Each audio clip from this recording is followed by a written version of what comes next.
listening to a Hope 1032 podcast.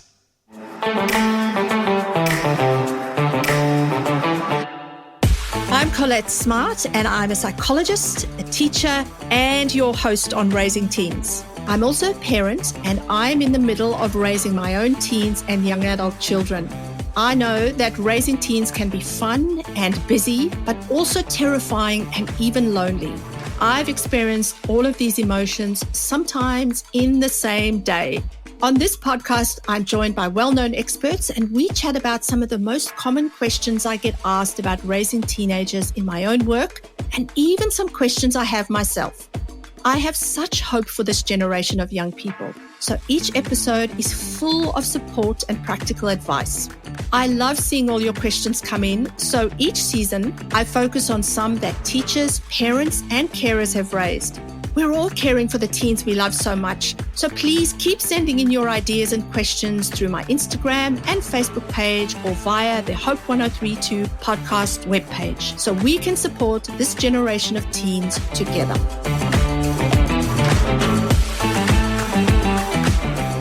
Susanne Gerstmyer is a wife, mum of four, entrepreneur, a recovering perfectionist, and a busy person. She's completing a master's degree in psychotherapy and counselling and is the author of Breaking Free of Busy. Susanne says she's on a mission to equip women to improve their self-awareness and learn the skills we all need to be in control of where our time and energy goes. Hello, Susanne. Welcome to Raising Teens. Oh, thank you. Really happy to be here. So I heard about you through a friend's Facebook page. She raved about your book launch and mentioned your book, and I had never met you, and I saw your book, Breaking Free of Busy, and I thought that is a topic we need on the podcast because we have a whole bunch of parents and carers who listen to this podcast, and I think many of us will be really keen to get hold of this book. And we all can resonate with that word busyness as a parent. So I'd love you to just start off with where your idea on this book, Breaking Free of Busy, all started.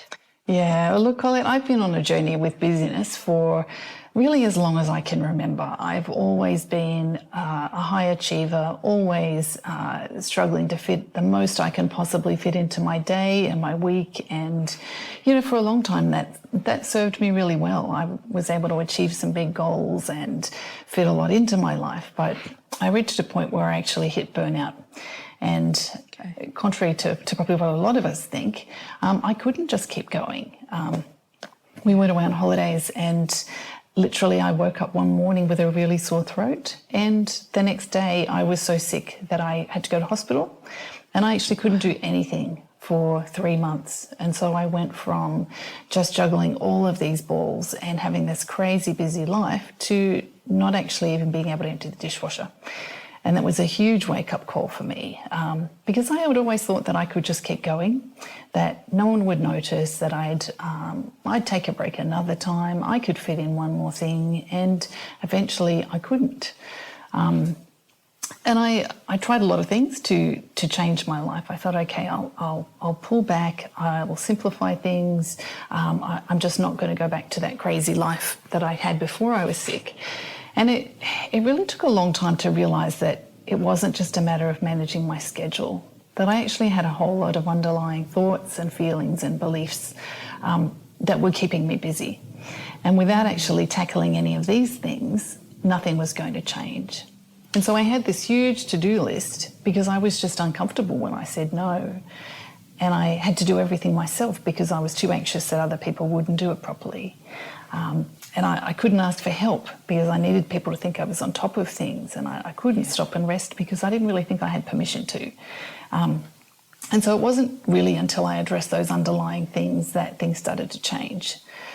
And so I started to talk to other women to find out whether it was just me, and I found out that it wasn't. They were all impacted by these underlying thoughts and feelings and beliefs, and no one teaches us how to manage that internal world. Yeah. And so I wanted to write a book that would share some of those insights with people in a way that was easy and digestible. And I mean, who's got time to read a book about busyness? So I wanted to find a way to put these ideas together in a way that we could all become a bit more self-aware and recognise when we're too busy and what's actually going on for us and what we need to shift in our thoughts and beliefs and feelings so that we can actually choose something different. And I felt like this was a huge piece of the puzzle. Because usually what we try and do is we want to get a new planner, or we'll say, look, I'm just going to pull back, I'm going to be more organised, I'm going to, streamline my systems at home and I'll feel less busy. Only that doesn't actually work, or it doesn't work for very long. And usually it requires us to pull off some Herculean feats of organisation and be a self-management guru, and none of us are. But what we are big-hearted and kind and compassionate people who just get drawn into doing a whole lot more things than we actually have capacity for.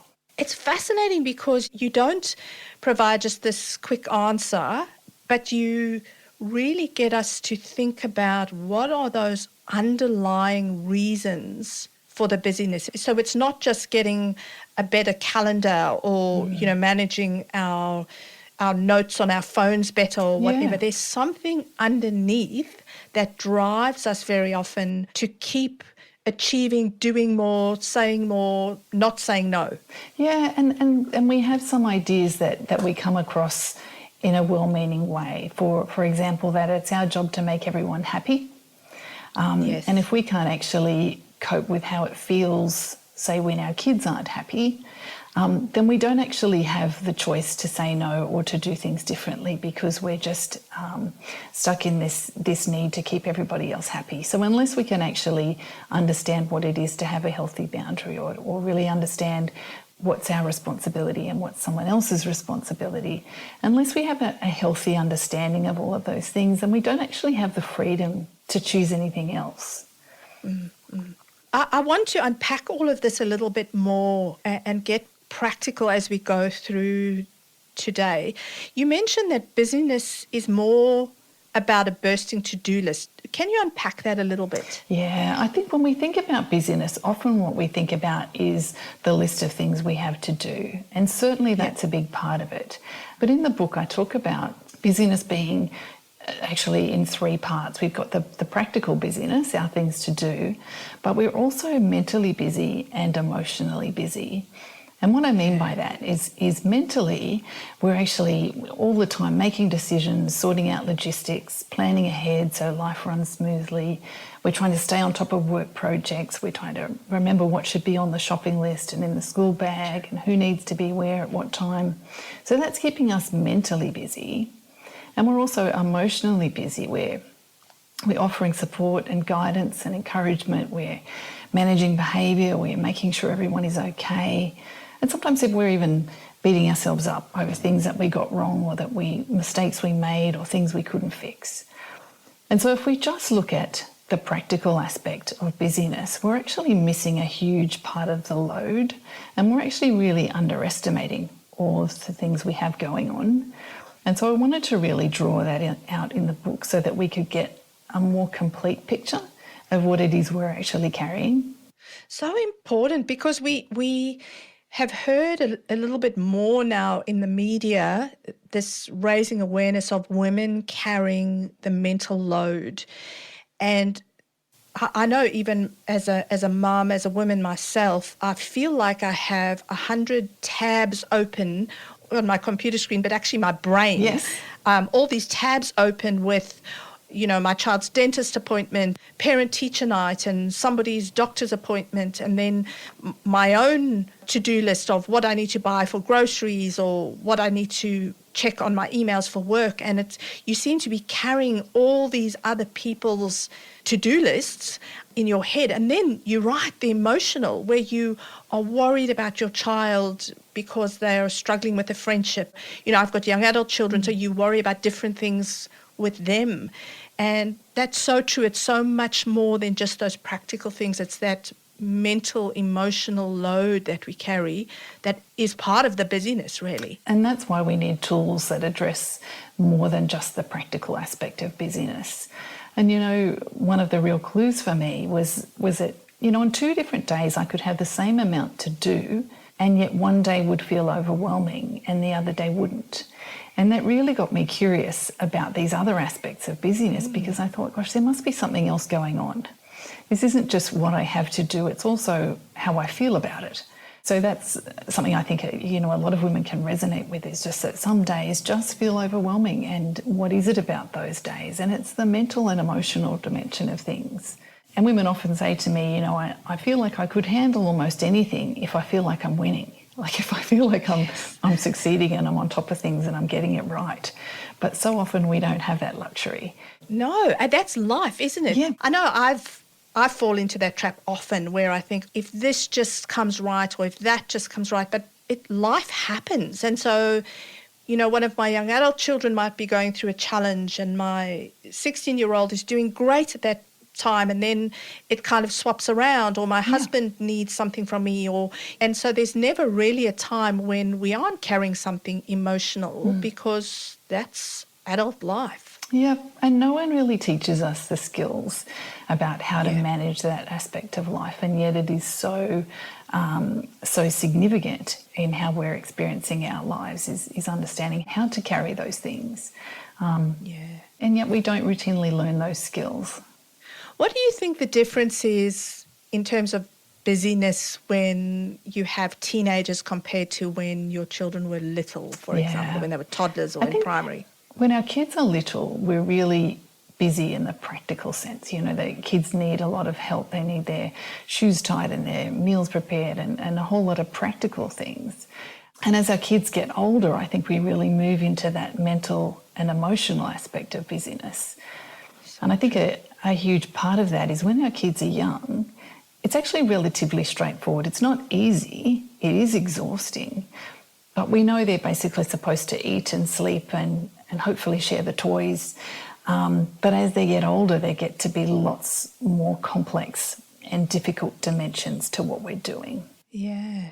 And I think the exhaustion shifts from the physical exhaustion, which kind of matches with what you talk about, the physical busyness, to emotional, mental exhaustion, which, it does seem to match with that emotional, mental load, which is different.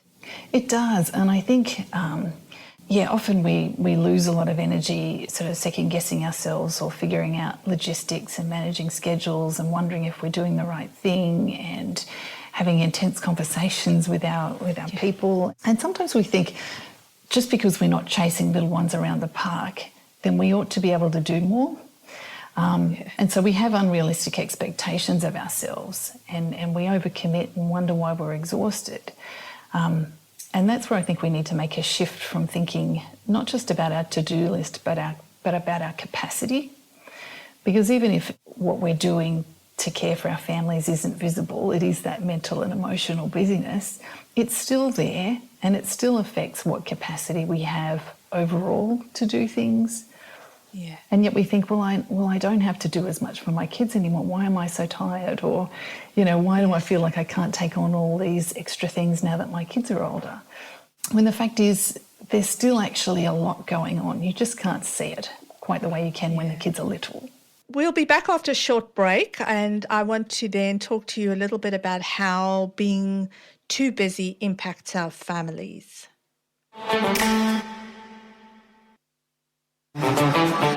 Welcome back. We are now going to look at how being too busy impacts us as families. Susanne, what does that do to us as families, to our children, to our partners, and so on? Well, I think the first thing to realise is that parents really set the emotional thermostat at home. So when we're overly busy and stressed, our families pick up on this, and it changes the emotional climate in our home, and it can stop being a place that our kids can come home and relax and retreat from the demands of life, and it becomes another place that's high-strung and fraught and busy. And we have our kids picking up on those stressed and busy and anxious emotions, and they start to feel that way too. And I think it can really contribute to the backdrop that our kids are growing up in. And I think another really significant thing is that when we're too busy, we often miss some of those subtle signals and cues about what's going on with our families because we don't have the bandwidth to notice. And even when we do, we don't have the ability to be as flexible or the resources to respond. And we stop being that kind and patient and generous person. And that really connects to one of the most important messages in the book, which is really that who we are is far more important and impactful than anything we do. And when we're too busy, we really stop being the best we can be. And we become this frantic, crazy person. And I think we all really suffer. And the last thing that it does is that being too busy really robs us of the ability to make intentional choices about our time and our energy because we're so busy in the trenches, in the thick of things, that we're really reactive rather than being intentional. And so we just get stuck on the treadmill doing the next thing and the next thing and the next thing without any real ability to assess what's actually most important. So I think those are some of the big things that busyness does, and it makes family life really much more about management than about relationships. And we end up really trying to manage our lives rather than actually living it and being present for it. And it's fascinating because I think our children often pick up on when we aren't doing well, but we often don't realise that they do pick it up because they don't say to us, Mama, you're not doing that well at the moment. Sometimes their behaviour will change or go off the charts, and sometimes they're actually mirroring in certain ways how we are, and they're expressing their frustration or they're expressing the mood in different ways, and that is telling us something is not going well with us because our children are responding without actually saying to us, I'm not doing well because I know that you're not doing well. So, that's often a challenge to me. And this is not about adding more guilt to a parent, that you're now failing in another way. It's really just, again, digging deep and looking at why am I taking on all this stuff? Am I trying to prove something to myself, to other people? Am I trying to be something that is not actually humanly possible? And why am I so desperate to achieve? What is the message or the foundation of this for me? That's exactly right. And it wasn't until I got to that level of understanding myself that I could actually make some lasting changes. That's why in the book I've tried to identify, I call them different busy modes, so that we might be able to keep a lookout for those and recognise them when they come up. So these are like the signs of what we can look for in ourselves. Yeah, to let us know, for example, if we're going into what I call striver mode, where we feel like we need to do everything perfectly. What are the signs that is showing up? And then how can we make some simple shifts in our thinking and our behaviour so we can move out of that? Because often we don't know what's driving our behaviour. So I wanted to create a kind of like a roadmap or a way of recognising these things so that perhaps we don't need to, dive into the psychology and the background to all of these things, but we might have like a simple handbook, a way of going, I see what's happening there. I see what I'm doing. And then almost have like a little pep talk, a little shift in thinking to be able to get back on track and make some different decisions. Because unless we really address it at that level, none of those changes will last. So that's been really over time the biggest thing for me, is to recognise that that's really where lasting change comes, when we start to dig a bit deeper into those things.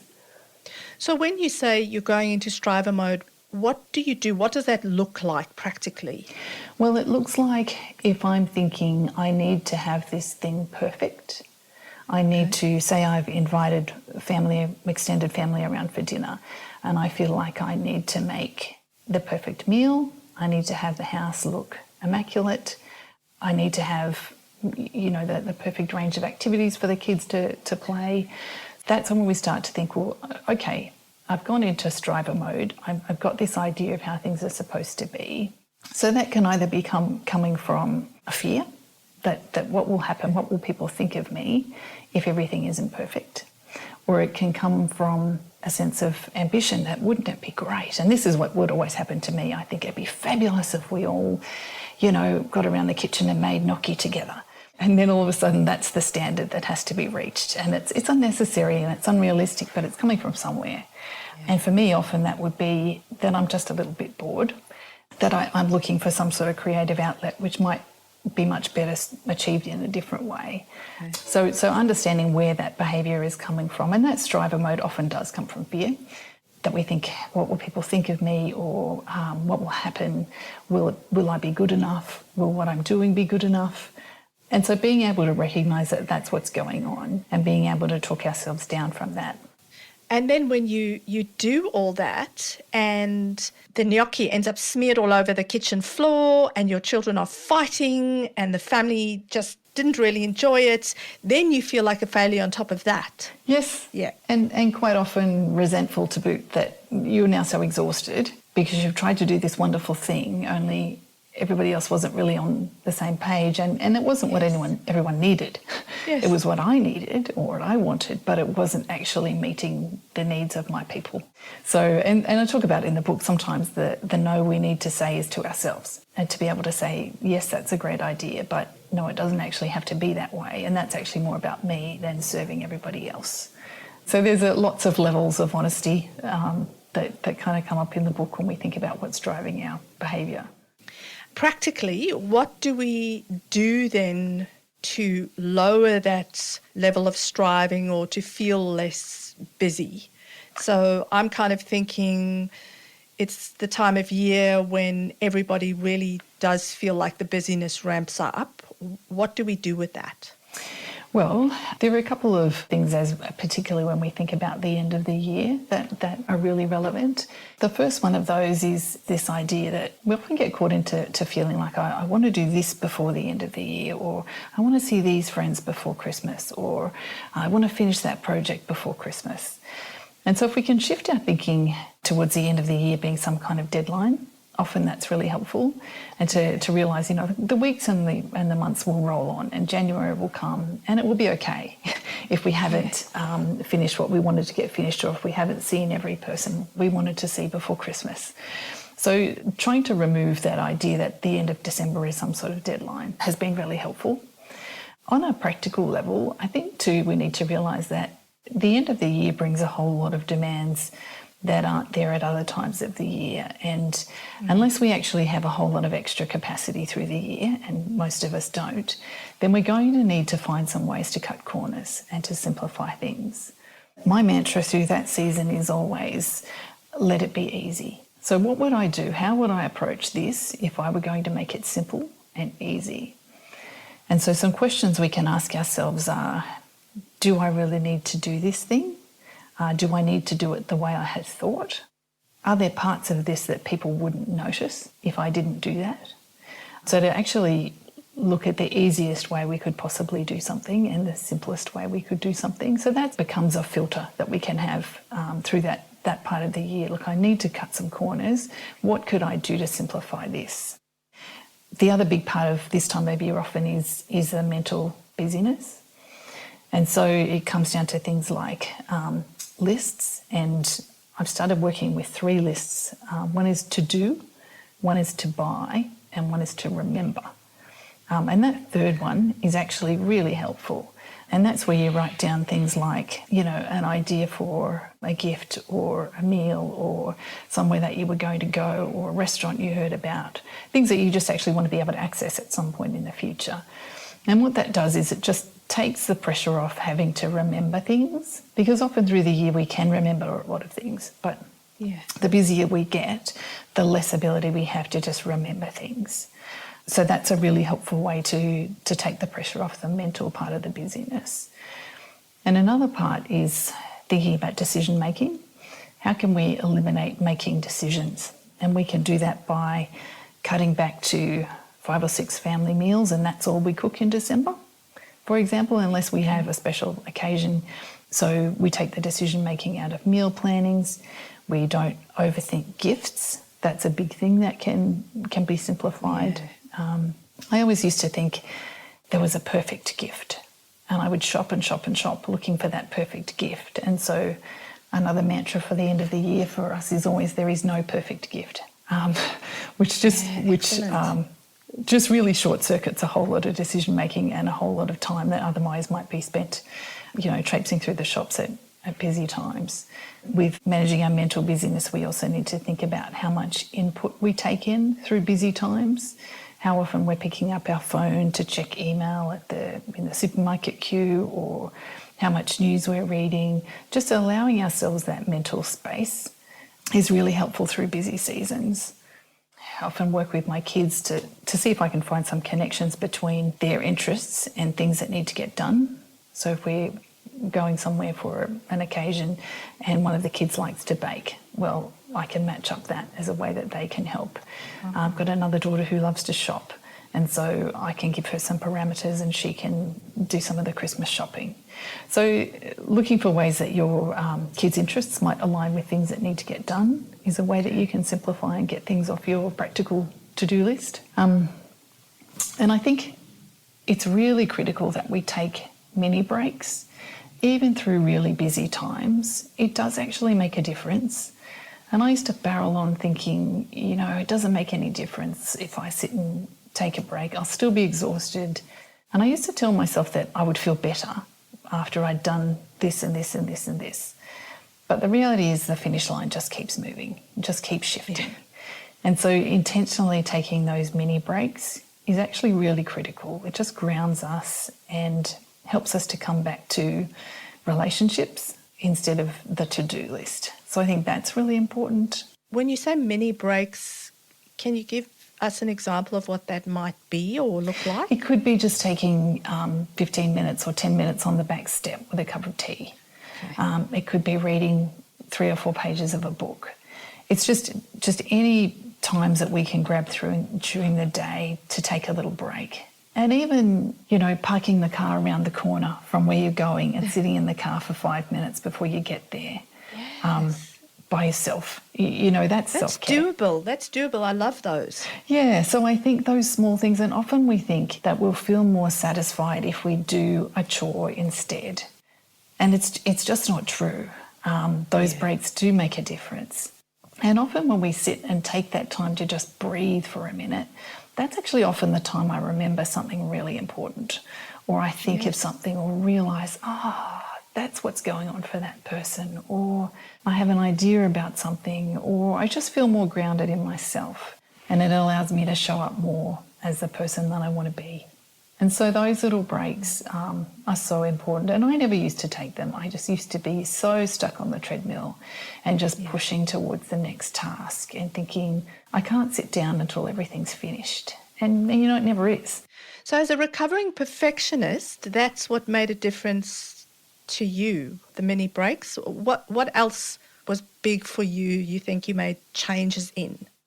I think realising that it's okay for other people to be unhappy or to be inconvenienced. And I think for a long time, say if there was a task at home that was a bit difficult or inconvenient or frustrating, I would just do it so that other people wouldn't have to feel frustrated or unhappy. Yes. But recognising that it's okay. It's okay for my kids to be bored or to have to wait or to be frustrated, or for my husband to have to do something difficult that he didn't feel like doing. I didn't actually need to always be the one. And being able to tolerate other people's discomfort and unhappiness, I think, was a really big thing for me. Yes.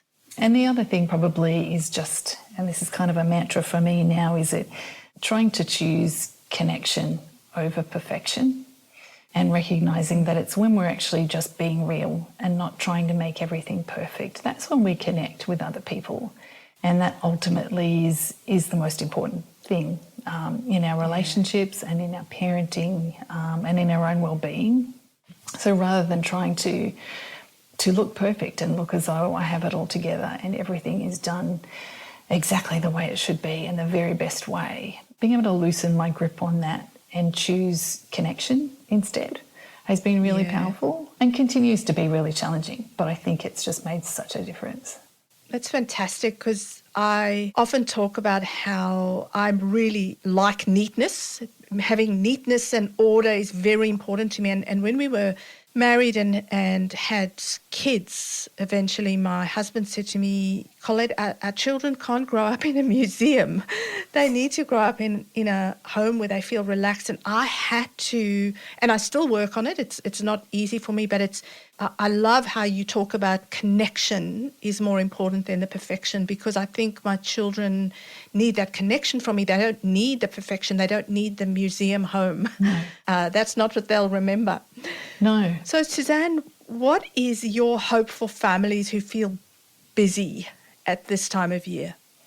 I think my hope is that families will be able to make intentional choices about where their time and energy goes, rather than trying to do it all, but being able to make some choices about what their priorities are, and in doing so, being able to be more present and more connected and find more enjoyment in this time of year. So that would be my hope. And I talk in the book, there's a kind of a lifestyle map where we can look at what our priorities are and recognise that not everyone can do everything, but across some different spheres of life, different things will be important to different families. And as you were saying, you know, it's important to you to have some degree of order, and maybe it's not the museum, but some degree of order. And for other families, having things tidy isn't a priority, but it might be really important that they eat really nutritious meals, or it might be really important that they spend a lot of time with extended family and friends. So recognising what things are actually important and letting the other things be simple and easy. So my hope is that families would really be able to be intentional about that, and in so doing enjoy the season and show up as the best that they can be, rather than a busy, crazy person. Thank you so much, Susanne. Thank you. And thank you for writing this book. I think it's going to be so helpful to so many people, just taking stock of where they're at and what's important in their lives. Yeah, thank you.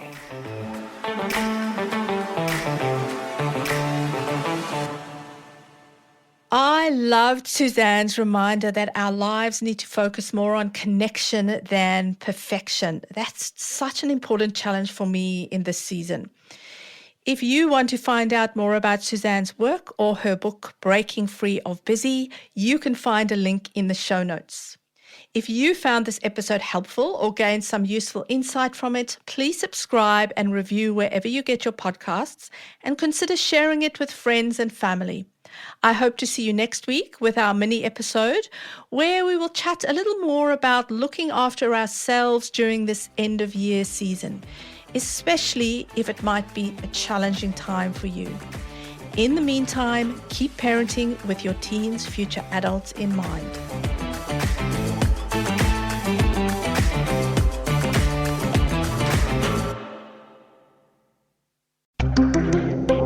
Hope 1032. Thanks for listening.